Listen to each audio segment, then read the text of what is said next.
something's bothering you. I've seen that face. Nung may nangyari sa inyo ni Thea before.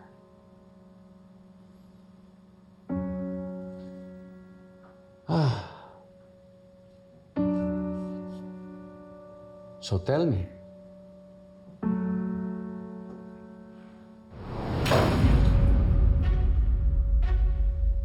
For Christ's sake, Paolo. Speak! Akala ko ba natuto na kayo? Nangako pa kayo na hindi na mauulit yon. I made a mistake. It happened nung nagkakalabuan po kaming dalawa ni Marge. Balak ko na talagang tapusin.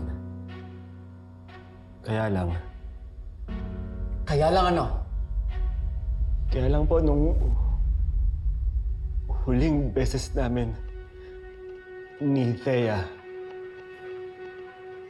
na nakita kami ni Jobert. It was the reason kung bakit po siya upset nung gabing yun. At kung bakit din po siya na-aksidente. Dad,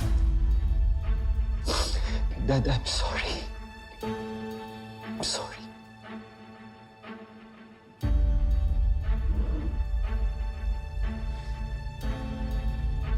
Anong ine-expect mo?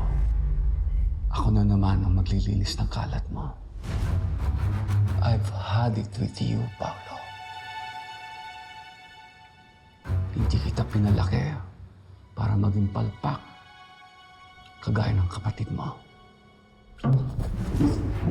Ayusin mo to, Paolo. Make sure it doesn't blow up.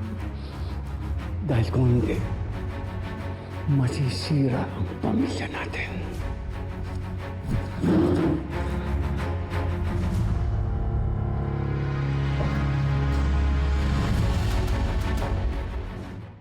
Yung cellphone, nasa side table ni Jobert. Kunin mo, tapos ibigay mo sa akin, ha? Sige sir, pagdating ko doon, sabihin ko kay Ma'am Marge. Wag! Kompleto na to, miss? Yes po, good for 1 week. Okay. Sige. Hindi dapat malaman ni Marge. Wala dapat makakita sa'yo. Bakit sir? Kung ayaw mong mawalan ng trabaho, sundin mo na lang ang utos ko. Naintindihan mo? Sige po sir, ako na bahala.